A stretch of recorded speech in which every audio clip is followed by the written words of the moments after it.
here in Canada? Do you plan on expanding out here? Having a bigger presence? I know Canada's a little bit far. It's not that we're not trying to. If anything, the Kim family, they're archetypes.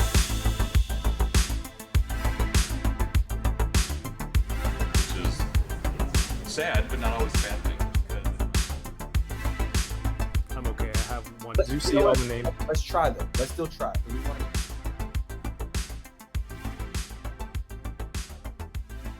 What's up, everyone? My name's Kevin, aka Toying Around. No Toy Fair 2022 doesn't mean you can't still get cool toys and reveals, and Super7 totally brought it this year with their Super 7 Days of Teasers. And who better to talk about this stuff with than the boss man himself, Mr. Brian Flynn. Hey, Brian, welcome back to the channel. Hey, man. Good to see you. Welcome to Toy Fair. Isn't it great? It's hustle and bustle, all the energy and excitement. It's all here. Well, you know what? You may not be there physically, but I think the company, with everything that you guys have revealed over the last few days, has been incredible, and I think a lot of people are talking about the stuff. How do you feel overall in terms of everything that you've put out? The general vibe. Well, general vibe. I mean, of course, it's stuff that we've been working on for a while. So to me, it's all like, oh yeah, we're finally letting people know what we've been working on for 6 months, 8 months, 9 months, a year, whatever it is. So it's nice to be able to talk about things that I'm not allowed to talk about normally. So it's like, oh, I couldn't talk to you about this, or I couldn't talk to you about that. Or everybody was like, what are you guys going to do with Godzilla? It's like, something, can't say yet, or the fact that, like Powell is one where nobody knew we were working on it. And all of a sudden it's like, well, what are you guys doing? Wait, what? So now I can talk about it now. I still have to be vague at moments, but I can talk about it, where beforehand it was sort of under the table. I think no one was asking me either. I think in this day and age, when there's so many people who are all about like leaks and secrets and all this stuff, it's like, it's cool to be able to reveal stuff to keep that element of surprise. But I think with you guys giving people the information, while you kept the secrets, which was awesome, you as a company, you want to give everyone the information. I wanted to talk about this new section on your website, which I think is super cool and very important. Not a lot of companies do this. You have this section on your website which gives people updates, and I'm sure yourself and most people in your company, anyone on social media, always gets what's happening with this, what's happening with this wave, and so on. And now you have this page on super7.com which gives you updates about all of your waves. You want to address this to show people real quick what's going on here? I mean, part of that is just having enough people to follow up with the transparency. Over the last, especially in the last year, we've tried to be very active as much as we can within social media, within interviews or videos, like just chatting with you, during the year, like, hey, what's going on with this pre-order? What's going on with that pre-order? The reality is most people don't necessarily always see that content, and I shouldn't expect them to go everywhere, but we try to get it out there as much as we can. And with a couple new hires that we had in here, it was easy. All of a sudden it was like, okay, I've got somebody that can just, as simple as it is to make this page, also make sure they're updating it in a timely fashion, like every week or whatever. Then there's also a place where you can go, like, you're like, hey, what happened to that pre-order? You can just jump on here and you can know. And obviously, there's going to be people that enjoy just trolling our Instagram going, wait till 2029 to get your pre-order today. But I mean, that's going to happen regardless. But it was just a way where it could be like, not only is it what's on here, but then we went through like, let's give people updates of where we're actually at. So, like, I think by proxy, in some ways, some people are learning like all the steps involved, like, oh, you've sent it to tooling. Now you're waiting for test shots. Now you're getting first samples. Now you're getting packaging. Now it's production. Now it's on a boat. Then it gets into the it's like, oh, it's not just make it and ship it. It's like I think at least for a lot of our customers, they're starting to get used to a lot of these commentary, like, oh, okay, it's in tooling now, so we should expect it to go into sampling. Then after that, like they're all starting to understand like the steps almost that are involved in the process. I kind of like it. It's almost like you're checking your Uber Eats app and see where your food is. You know, so and so driver is this far away. I mean, this isn't as detailed. You can't see where your toys are in the ocean on the way here, but it's I kind wish. of that mentality. Wouldn't that be rad? Like, where is my order? And it's like, it's in, where is it? You know, it's like it's in the garbage patch in the middle of the Pacific. I mentioned, and we all know a lot of the awesome reveals, a lot of cool properties, and I think it's casting a wide net. It's all stuff that you're interested in. You get some people here, you get some people there. You might get all of those parties at the same time. The first thing I think that was revealed, a new license, is Bruce Lee. Correct. Amazing, you know, legendary icon in film, you know, from Hong Kong, like me as well. So I'm very, very intrigued by all this. It's announced that there's reaction, there's going to be ultimates, which we already saw renders of. They're up for pre-order now, I believe. Yes, they're up on super7.com right now. Exactly. Here, I can do the salesman thing. You can go to right now to super7.com and get your Bruce Lee Ultimates on pre-order. You gotta point at the camera though. That sells it. There we go. This is my I don't do this for a living on video fingers. Super exciting stuff. Are you personally a huge Bruce Lee fan? Yeah, I've always been, especially as a kid. And then the funny part is that actually, as we got older, especially in my college years, like we almost got into a thing with Bruce where it was almost this like quasi religious outlook on life as distilled through our versions at 20 years old of Bruce Lee movies and quotes and the Tao and all Tao of Jeet Kune Do and all that other stuff, where it was like, it's, you know, how, you know, the whole, you know, it gets replayed a lot, but you know, the whole be water, you know, Yeah. my friend, all that, you know, like a finger pointing to the moon, don't focus on the finger, you miss all that heavenly glory, just all sorts of stuff. But like, he's great, the movies are great, and it's just one of those things where, you know, we've been talking to them for a little bit, like getting together how we go about making this stuff and really trying to have some fun with it. So I'm super excited by it. I'm hoping that we can, you know, we've been trying to work for some time on a lot of the other actors in the movies. So hopefully we can start getting some of them into the lines as well. So Sweet. Because what I love about, you know, reaction ultimates, there's a lot of beautiful artwork that goes into all this stuff, card backs and whatnot. Getting iconic movie posters and things like that, those would be beautiful. Is there any difficulties with you know, the Bruce Lee family estate, I guess, and how old these movies are, that getting some of that stuff out there, or we just enjoy all the Bruce Lee goodness that we're being shown right now? You enjoy the goodness. I mean, there's a lot, you know, the Bruce Lee estate is great and very easy to work with, and they're really nice. When you get into some of the specifics of the movies, who owns what parts and what, you know, Bruce was heavily involved in those movies. So what Bruce, you know, who Bruce is, what he's wearing, all those kind of things, that's very much like, you know, the family has that. When you start getting into movie titles, like who owns the name Game of Death, because the movie studio that made the movie has then been bought by other studios. And, you know, there's a lot of confusion over who owns the rights to certain things. Enter the Dragons, owned by a joint relationship with both Warner Brothers and a Hong Kong. I can't remember which studio owns it now in Hong Kong. And so which one, you know, where are you going to get those rights? So it gets tricky when you get into the specificity of it. But if you just keep it about Bruce or, you know, another person that was in that movie as they are, then you're sort of okay. The renders, first of all, I think somebody is stepping it up with the lighting on all this stuff, because I'm looking at these, you know, with my digital magnifying glass. I'm like, are these renders, are these real? There's so much texture on these. In Ultimate's tradition, will these have soft goods? Yeah, in this case, the sort of undershirt that he's wearing will be soft goods. Obviously, the pants are molded, but the undershirt is a soft goods piece. The movie known as Game of Death Like same thing. I don't have to say Game of Death. You know that's Bruce from Game of Death. Yeah.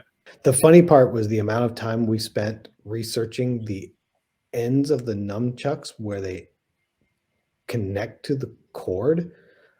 There's all these different photos, and in one photo it looks like it's flat, in one photo it looks like it's rounded, and another photo they look like they're cones. And we're like, wow. In the end, we ended up with like a rounded cone. That sort of seems like that was actually what it was. But it's kind of funny, like literally the amount of time we spent going back and forth over the connection point to the nunchucks was hilarious. Imagine that how you handle the cuffs on his outfit. Because they kind of hang and drape, and they're not really traditional cuffs because it's clearly a custom piece that's been sewn for him to wear. okay. So it's not like it's not like ribbed cuffing necessarily. So how do you deal with that and how it hangs? We had a lot of conversations about how the cuffs look like, and if do they feel right? Do they not feel right? Those kind of things. Imagine reading a book in a few years and you found out that it was actually 3 different sets of nunchucks, and you're like, God It damn actually it. wouldn't surprise me at all that some of the photos are from them, or they like had 2 sets and one was like this and one was like that. They just grabbed 2 sets of nunchucks and painted them yellow, put the Right. black stripes on them. It's not like those were production nunchucks. Like they were props made for a movie to match his outfit. The next thing, super excited. I gotta stop saying super, but it kind of fits. But when you guys, I like that word. yeah, I think you're a little biased there. I'm biased. When you announced Simpsons, I was absolutely just blown away. And the first thing I thought of was like, man, these would look great as reaction figures, because the Simpsons cartoon thing, I feel like it would really fit there, having a whole army of on display 3 3/4. That was really exciting. And also big thank you to Yoko for this. She sent over a set of the recently announced McBain. Simpsons McBain reaction. McBain the movie. McBain the movie. I have an unboxing and review here on the channel. I'll throw up a link later. Go check it out. But wow. It's See, Yoko's ahead of schedule here. Yeah, I put it out in the video. It lets people know it's going to be available February 16th, super7.com, Wednesday. Go check those out. Not only did you do Simpsons reaction, but like in traditional Super 7 manner, let's not do something that everyone's expecting. People are probably going to expect, if they do reaction, it'll just be Simpsons. Let's put a twist on it and do a we're not starting with Marge and Homer and No. Bart and Lisa and Maggie. We're going to go someplace else first. We'll get there eventually, but we're not going to start there. Again, card art is beautiful. The figures are awesome. I've still got McBain right here, and I think it's perfect. While I was working on the video, going to research old clips, it's so much fun just to revisit everything and see all the jokes again. And I think you can see that in the product. People who are working on this kind of find those little jokes. And then I think when people get the product, it's going to bring back some of those emotions too, and drive people to start, go watch some old videos again. Maybe it's one of those things where the Simpsons universe is so vast and there's so many different places to go. And we're just same thing. Like, where would we go first? We're like, it would be hilarious to do McBain the movie, make the card back like the actual movie poster art. Of course, it never existed. Right? No, McBain the movie. Like, it's a big part. It's rad, and nothing's ever really been done around it. So let's make the whole thing. Make Scully everybody. I mean, yeah, I don't want to get into quotes and voices right now, but as much fun as that would be. But it's all in the video. Yes.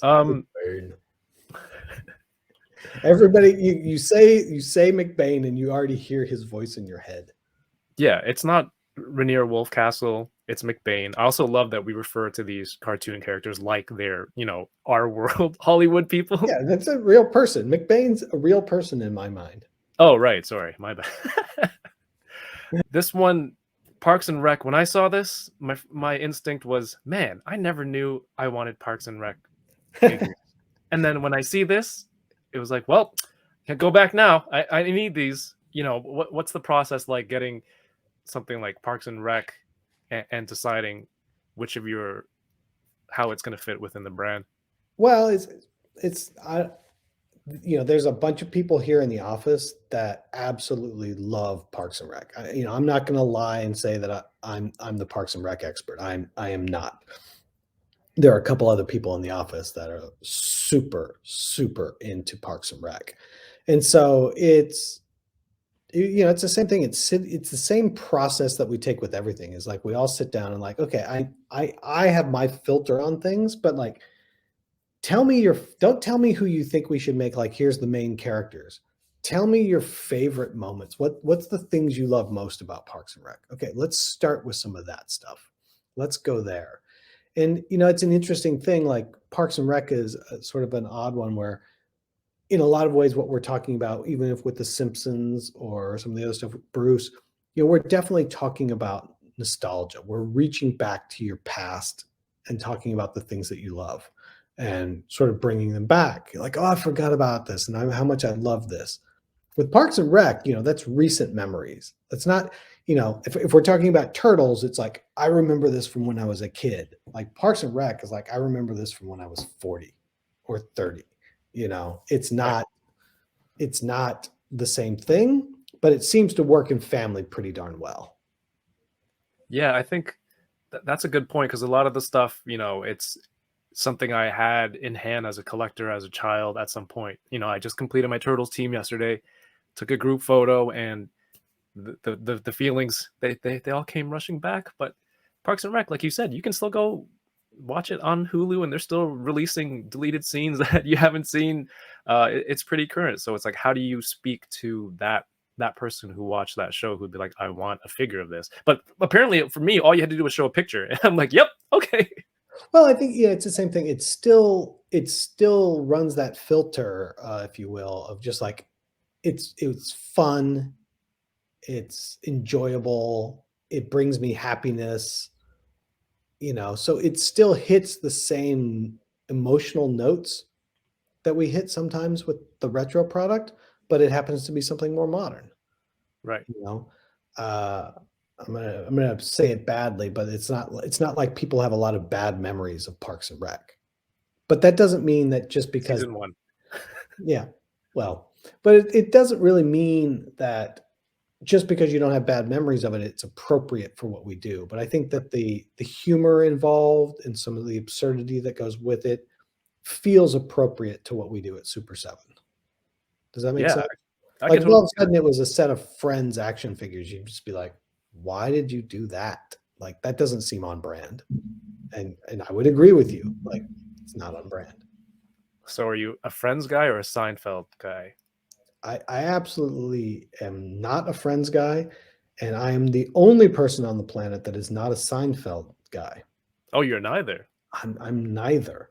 Okay. Although I can tell you that everyone that works for me is aghast that I am not a Seinfeld guy.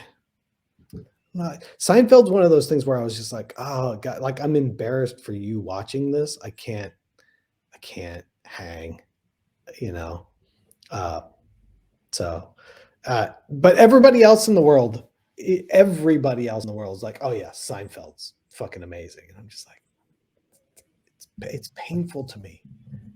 That's you in a nutshell, man. You make, not everyone's going to like the same thing, right? Not everybody's gonna like the same thing. And then there's a person here who has a very distinct point of view on Seinfeld, or, just using it as an example. And then I'd lean into them and be like, okay, don't tell me what's popular. Tell me what you love about Seinfeld. Now let's talk about how we make that.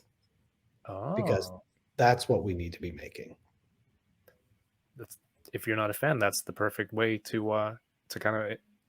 Well, if it's only about what I like, we're going to run out of stuff at a certain point. And I'm not saying that as it's crassly or weirdly or anything.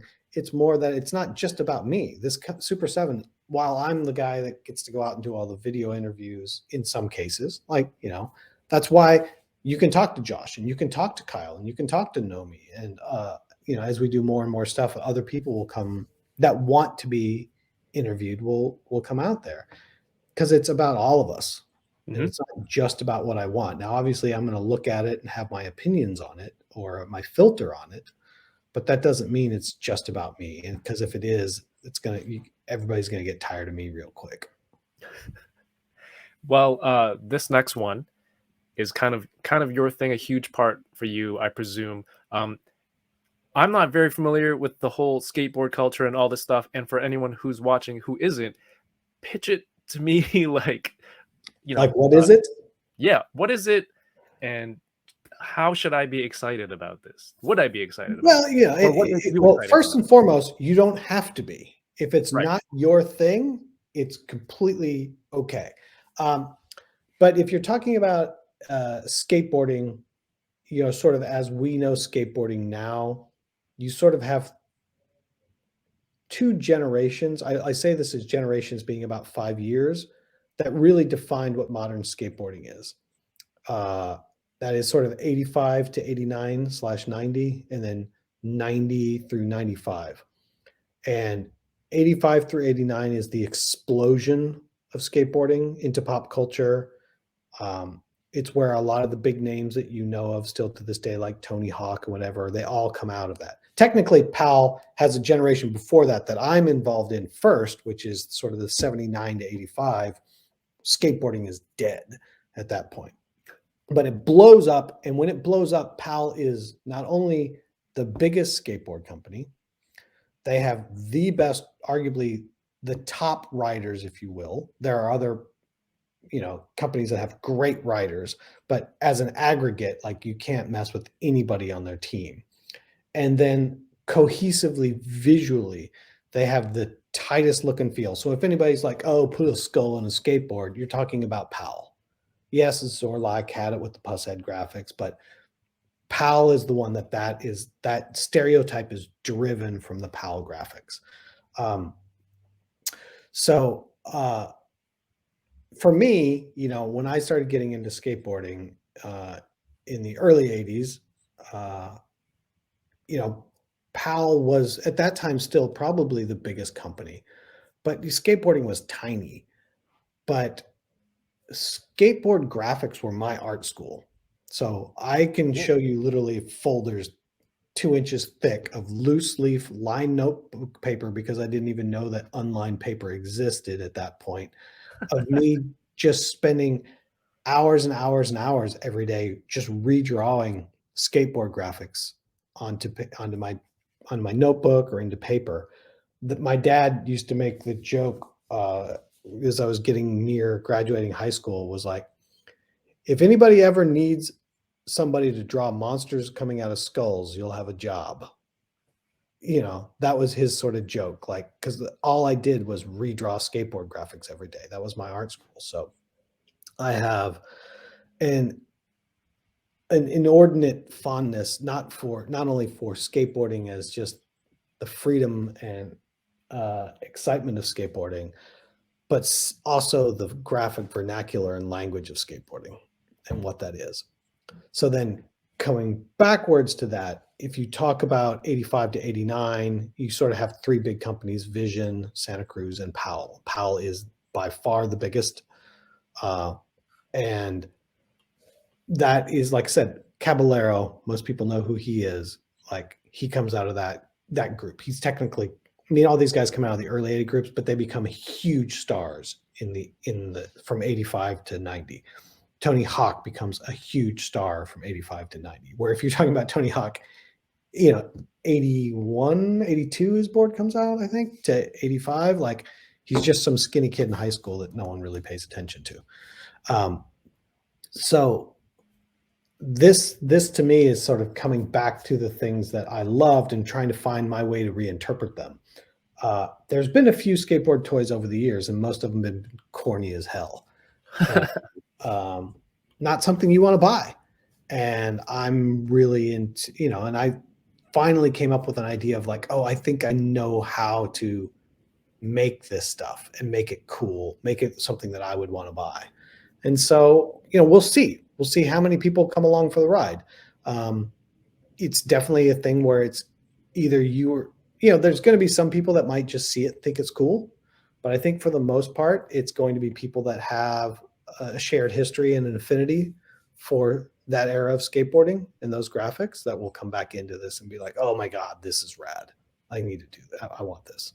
From the caption, reaction figures based on the legendary graphics of the Bones Brigade team. Yep. And just looking at the some of the designs here on the promo pics, that, you can kind of extrapolate that into maybe. Everybody's asking me a little bit more for what they're going to look like, and I'm just sort of like, wait, see, they're coming. Yeah, for sure. I'm just teasing right now. I just gave you a teaser, not giving you away. It's like, here's my number. Maybe we'll catch up later. Check the website. Yeah, check the website. Wait a little bit, but I think it's going to be super fun. And then obviously, as somebody that's obsessive about all this stuff, like there's so many deep details in the stuff we're making about like just even like, the first version of this board had this, but the second version had this, and most people didn't even know the difference between the two, kind of thing. There's all sorts of really weird, deep cut stuff that we're doing with this line. That's going to be a lot of fun. Well, it'll be cool to see. Based on the graphics, I think that stuff looks pretty cool. I don't know if I'm going to be into it. The only thing I know about skateboarding is playing Tony Hawk Pro Skater 2, and the soundtrack was awesome. Do you think 37 is too old to take up skateboarding? Not at all. And if the pandemic did anything, it took everybody that ever thought about it, or that skated when they were kids and hadn't skated in a long time and started skating again. Like the amount of people in my feed or tagged next to me that was like, I just got my new board after the last 25 years and trying to skate again. And, they're all at the park padded up going, oh, I got to relearn how to balance on this thing. But, because it's fun, nothing more than that. Like, we're not trying to be professional skateboarders here. It's just fun to skateboard. Okay. So for the professional route, that ship has sailed for sure. Yeah, I think most of that ship has sailed for all of it. These days, who's going to be the next generation of pro skateboarders by the time they're like 9 or 10. It's crazy. Like you see these kids and you're just like, they're insane. And once they grow into their body, they're going to be beasts. Like they're already defined. Like I'm going to side note because I'm good at sidebars. Like for anybody that looks it up, there's a girl from Brazil named Raciela. I'm not going to say her name right by any stretch of imagination. If you go back and Google like girl doing a kickflip in a fairy dress, there's a viral video that went around like 7-8 years ago of this little girl in like a princess dress, more like a fairy dress, but a princess dress, doing a kickflip down 3 stairs. And she's like 7 or 8, and she slams like 4 or 5 times and then makes it like the last time, and everybody cheers. And it was this crazy cute heart. I mean, that little kid now is like, she's been winning X Games at 13 now and winning gold medals. And so like that kid that intuitively gets it at that age, as they grow into their body, like same thing, like she's still a kid. Like as much as she's winning now, when she's 18 and she can push with power, like she's going to be even better than she is now. It's crazy. Just a natural talent at that point. It's a very interesting thing. Like I thought at one point I might be able to get to being a pro skater, like not a high-end pro skater, journeyman at best, a year or two, grind it out. And I worked my ass off at it. And I went skating later on with a guy that ended up going pro. And we were skating this mini ramp. And I don't need to give away his name because I don't really know him. We just were skating this thing. And he essentially hung up on this ramp. And he just shifted his weight and reverted out of it and kept going. And I was like, he didn't think about it. I was like, that is the thing I can't do. Like, this is methodical for me. I have to work at it. Like, there was something innate that he had. Mm-hmm. The difference between the guys that are really good and the guys that go pro is not something you can work your way into. Like, it's just a different thing. And then it's right. Like, okay, that's the difference. Now I get it. That's the difference. I'm going to go play with Godzilla's now. Exactly. Instead. I'm gonna go back to drawing. Another thing that I'm super excited about that we saw in the last week is the Power Rangers reaction wave 3. Yep. There's a few unexpected gems in here, I think. I mean, yeah, unexpected, but definitely welcome. We don't get that much love for some of these villains. So if we already have, Are you saying Squat doesn't show up that often? no, I'm saying we don't get enough love for them in toy form, and Yeah. to have him go, Squat and Babu go with Rita and Zed and Goldar and Scorpina. When you have those first characters already, these ones are coming. But when you see it and like, oh, we're gonna have this villains team, and Rito Repulso, who doesn't sound like he would be related, other than the names rhyme with Rita Repulsa. Like they don't have the same family name. But this is awesome. They turned out great, and yeah, it's just a fun line. I mean, that's the thing. It's like, yeah, we'll have the Rangers, but the exciting thing was which villain's going to show up this week. Mhm. Who are they going to fight? And the Zords. I mean, the Zords were my favorite part of the whole thing, always. That's the crazy thing. When I talked to Kyle about this, it's like, yeah, the Rangers are good because they're the Rangers, but I'm more excited to get this villain. I was excited to open a Scorpina or the Goldar, because that's super. The Rangers, you kind of know what you're getting. You're getting the costume and their weapons, but like villains, these extra details. It's if the Power Rangers weren't in the wave, like the villains would still be, I think fantastic. And of course the Zords, all the little individual ones, when you group them together, you can fight the bad guys. It's a lot of fun. And that's the point. There you go. Yeah. It's when we talk about some of this with, licensing partners, sometimes they'll be like, oh, okay, you want to make this, and this. I'm like, not really. Everybody that works out, they have those figures. I have that. I want to make all the stuff I don't have. I want to get down in the weeds and all the villains and background characters and Right. all sorts of stuff. Like, that's the interesting part. So we go from the smaller scale to the other end of the spectrum, the Super Cyborg Dragonzord, which was, I guess, teased on the box of the Megazord on the outer box art. Here is another, I guess, update with a lot more details on here. Before it was just a silhouette. Yep, that is I think that's the illustration. Not I think that's the illustration from the back of the box, sort of showing the insides and what it all looks like and everything. It's a really cool figure. It's big. It's a cool robot, and you can see inside his chest. Do you have appreciation for big robots in general? Yeah, we'd have to go to the other room, but yes, Oh, there's. I mean, who doesn't like giant robots? the big robot room. Let's all be clear. Giant robots are a great thing. Till they become real, then we're gonna have to worry about it. But till now, like, yeah.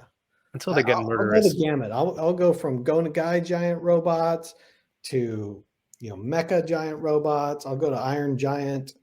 I'll even throw back to some of the old tin robots. Like, robots work. Robots are good. Like, nothing wrong with robots.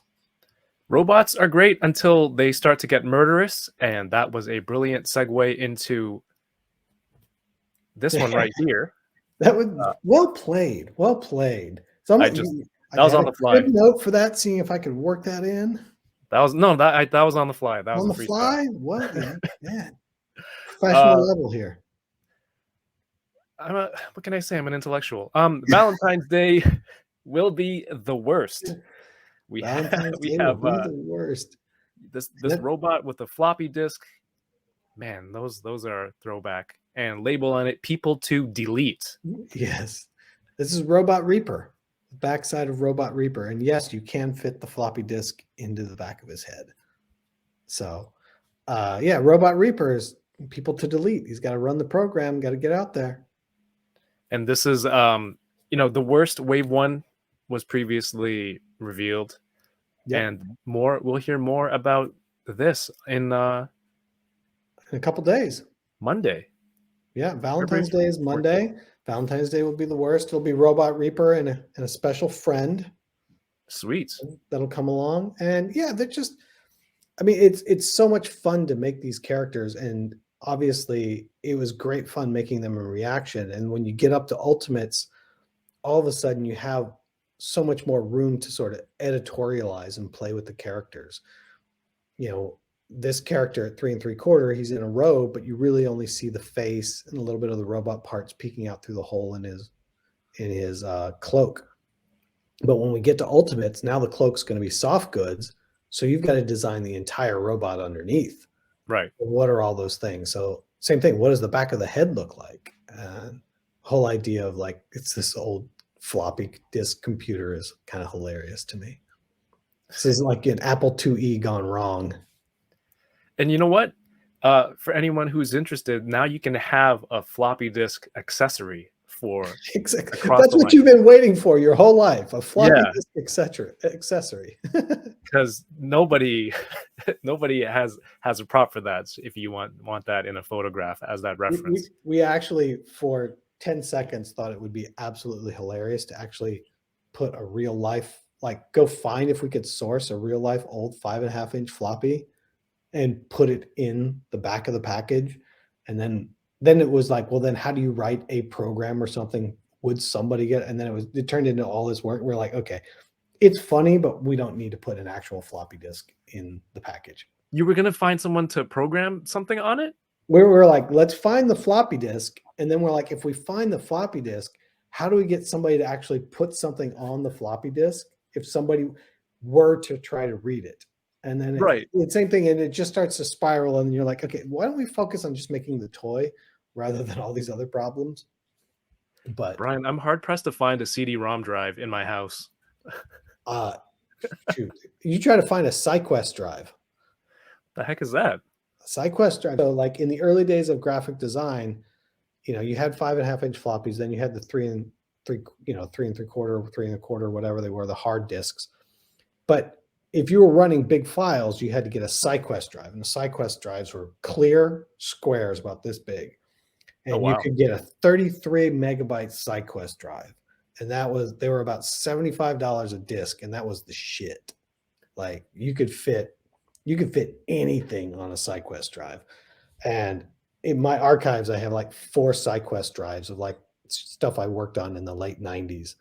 And like I said, all 4 of those drives, would probably, that equals what? And later they came out with a 44 meg SciQuest, and at the very end when SciQuest was dying, there was a 66 meg, and that was just like, how could you ever even fill one of those up? Look at us now. Yeah, look at us now. So anyways, you go try to find a SciQuest drive. That's a pain in the ass.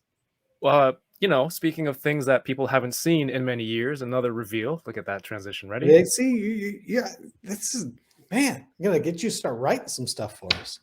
Yeah, I could do a master class. Roger Rabbit. Who framed Roger Rabbit in reaction form? How do you feel about this? I know, there are fans out there, but it's been a while. Yeah, this was one we talked about a lot. And to be quite honest, we were very unsure if anybody would want or not. You don't hear much about Roger Rabbit at all. You don't hear people talking about it. You don't see the movie in pop culture. If you're really talking about Disney, I mean, yes, technically there's a ride at the very far back corner that hasn't been updated in years that no one ever goes to. We were just really unsure that anybody would want or care about it because you just don't hear about this movie. So we actually talked about a lot of other stuff at one point, and then we sort of cut it down. Like we felt pretty good that people would want to buy Jessica, clearly, whatever. And they were like, we'll probably buy Roger. Are you going to buy Judge Doom? Maybe. Like, do you want how many people are going to want the Weasels? Does anybody want the Weasels? And so, it was very much I have no idea if people are going to want it or not. So far, the reaction to it seems to be that people have missed it and are ready to have it again. So, so now all of a sudden it's like, oh, we need to get started working on wave 2, like pronto. So, right.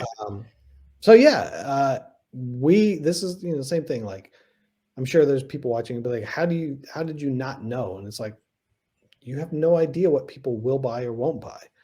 or what they're excited about or what they're not excited about.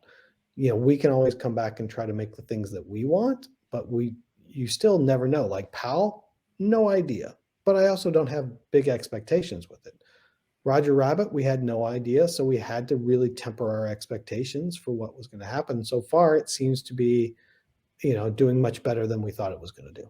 I think I've watched the movie maybe like once or twice on VHS back in the day, and I was still like learning English, but I can appreciate how good these look.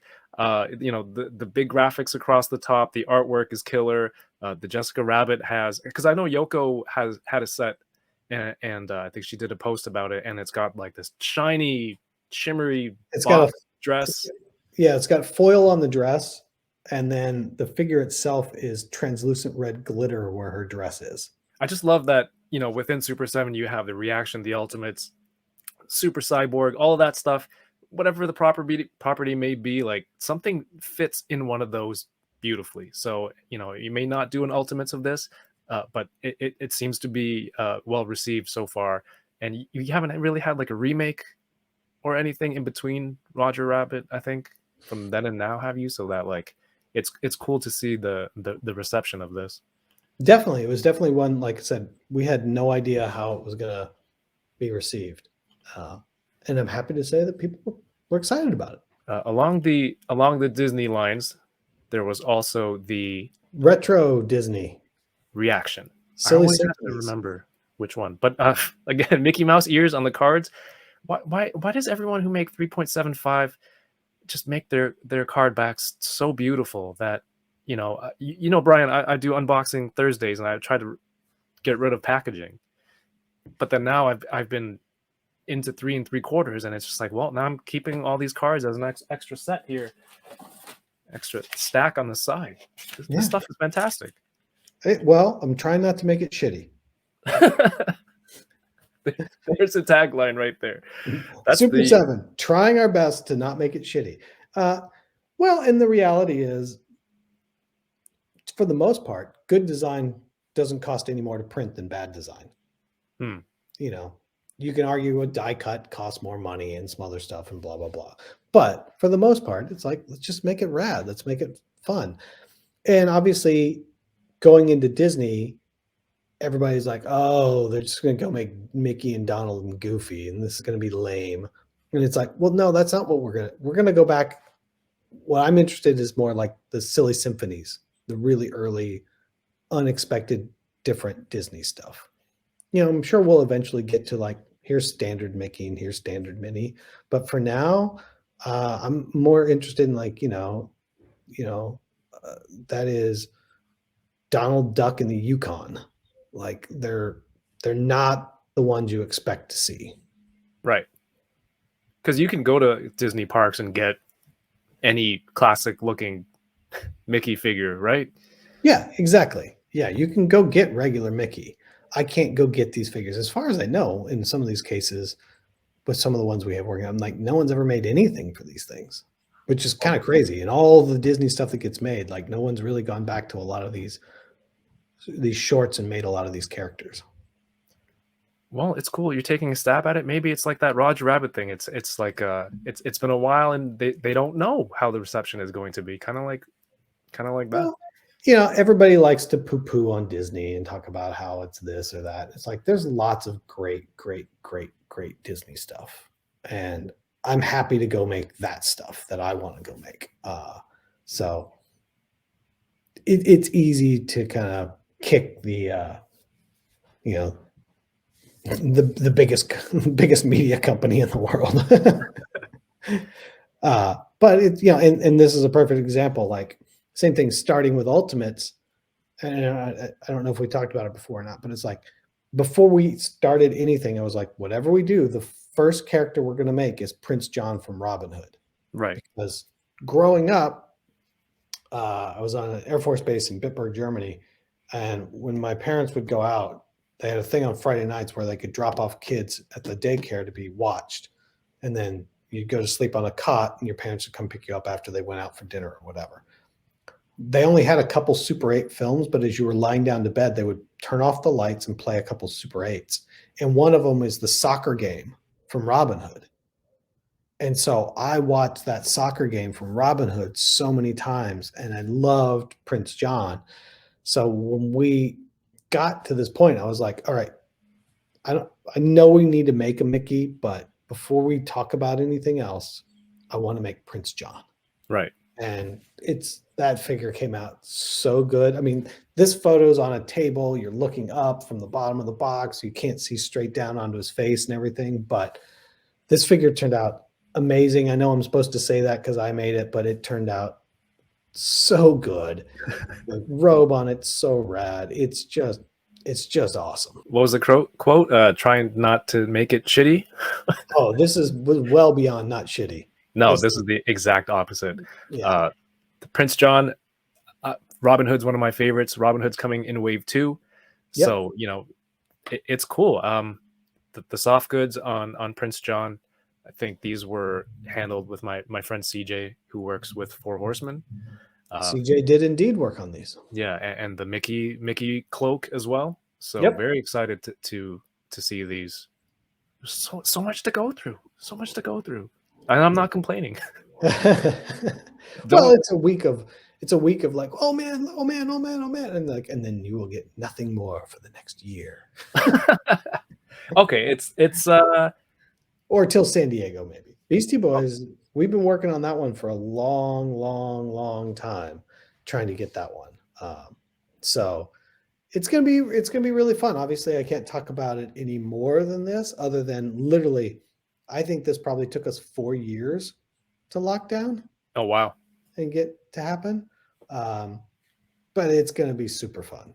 It's a really cool line of figures. And I think when people see it, they're just gonna be like, oh shit, that's amazing. Historically, looking at some of the 3 3/4 reaction hip hop and musical figures, some ones that stand out, the ODB card back, you guys go above and beyond. So I'm hoping that, in working with them, taking 4 years, as you said, to finally just to get to this announcement point, like a lot of stuff has been hopefully fine-tuned and dialed to a point where all parties are comfortable. And again, I don't know where anything is at this point, but hopefully the time span speaks to what kind of stuff is going to be coming out. Yeah, I think it's going to be super fun, and I think people will be pumped on it. I just can't talk about it yet. That's why it's a teaser announcement. It's a reveal. I don't know this one, really. Critical I tried Role? to do a quick Google, Critical Role. Trying to Google it real quick. Critical Role is a group of voice actors that took their hobby of playing D&D and turned it into a live stream. Right. And it's massive. So much so they have their own animated show now on Amazon. And the difference is they went out and pitched studios on an animated series. Everyone passed. So they crowdfunded it and paid for their entirety of their own animated series. They have like 2 million subs on YouTube or something like that. When I looked it up, I sound like an expert, but I literally Googled it today. That's why I was like, okay, so they're just playing D&D and this is it. But then now hearing that there's a animated well, we're show. not doing the stuff that's based on the animated show. We're doing stuff based on the characters from the original Mighty Nine. First and foremost, they're very nice people. That's half of it, is sometimes when we make stuff, it's like there's people we know, people we've met over the years, people we're friends with, and it would just be fun to do. And in the case of the Critical Role people, first and foremost, is like they're really fun to work with. They're really nice. So let's find something to work together with. This would be fun. Obviously, they've got something that people love, and there are multiple people here at the office that tune in every live stream and that know everything inside and out. I mean, we've got a couple people here that are really, really deep on D&D. And then my oldest daughter is actually pretty darn into D&D. I say pretty darn into it because it's not super deep, but her and her friends like have an ongoing game that they play every weekend. But it's also funny to hear them talk about D&D because their version of D&D is very different than what I played when I was a kid. And I always think about it. It's like, go to the castle, go to the cavern, find the monsters, fight, all that other stuff. And they're like, I'm like, what did you do today in D&D? It's like, we stole vegetables. I'm like, okay, well, yeah, that's completely valid, you know? And so, you know, it's just a super cool group of people doing something really fun. And for a group of fans, if you will, that just typically don't get a whole lot of stuff made. So let's just make some stuff and have some fun with it. Yeah, they're just kids, you know, they're just getting vegetables. Let's Yeah. not get crazy. I think to wrap it up, Wrap it up. something Godzilla. that Super 7's been into for a long time, since the beginning. You know, we spoke before about the magazine starting 20 years ago. Godzilla stuff. Godzilla stuff. We're finally coming full circle to basically we had two products that came out first, and one of them was a Godzilla figure. And we're coming back around to Godzilla, but now able to make it, instead of making vinyl in Japan and everything else, like we're bringing it all the way back to what's the American version of Godzilla, you know, with action figures and everything else. You know, and we're trying to, you know, from the get-go talk about the fact that we're going to go make everything. We're going to be in every nook and cranny. You know, Godzilla's an obvious. Here's Godzilla 54. Mecha Godzilla is pretty obvious to most people. Jet Jaguar is a bit more of a deep cut for a lot of people. We're like, Jet Jaguar is amazing. We got to have him in wave one. I think the big surprise for a lot of people is in part of like, get ready is, you know, it's 57 Godzilla, which is Volcano Godzilla, which is the Godzilla suit that was made for America, but then never used. And the movie edits never came out. So here's a Godzilla that you never get, that's unique to the United States. And if you're into Godzilla, we're going to go straight into the deep cuts from the get-go. As Super 7 does in everything, deep cuts. Yeah, for sure. Yeah, I mean, so much so that there were a lot of people like 57. There's no movie from 57. It's like, you're correct. There is not a movie from 57, but there was supposed to be, and it didn't happen. And then there it is, mic drop. You were correct. I don't know about that. It's just like, no. Come on, hang out with us. Let's talk about 57. It's the exact opposite of mic drop. It's like, no. Come on, let's sit down. Let's talk about it. I love that. Some of this stuff is already available on super7.com. Some will be coming soon, and some of these are just reveals. But there is the updates page that we spoke about in the beginning of this video. You know, you have reaction hitting retail in the US, Target getting some exclusives, and you can see reaction Power Rangers and things like that on shelf. Here in Canada, do you plan on expanding out here, you know, having a bigger presence? I know Canada's a little bit far, you know. It's not that we're not trying to. At the same time, I believe the pallets go out in the next couple weeks, but I would say sometime in the next month to 2 months, you should be able to find Super 7 at Toys R Us Canada. Ooh, yes. Really? So our first orders with Toys R Us Canada are, I think they were supposed to literally leave the warehouse this week. Maybe it'll be Monday or Tuesday of next week. Then they've got to get up there. They got to get received. They got to get distributed. They got to get on shelf, whatever. But in a couple months, you should be able to buy reaction figures at Toys R Us Canada. And it's super exciting. Well, one, I want to get on a plane and be able to walk into a Toys R Us again and see my stuff. Because it's like an alternate reality, right? Because it's like, it's still going over there. It never died.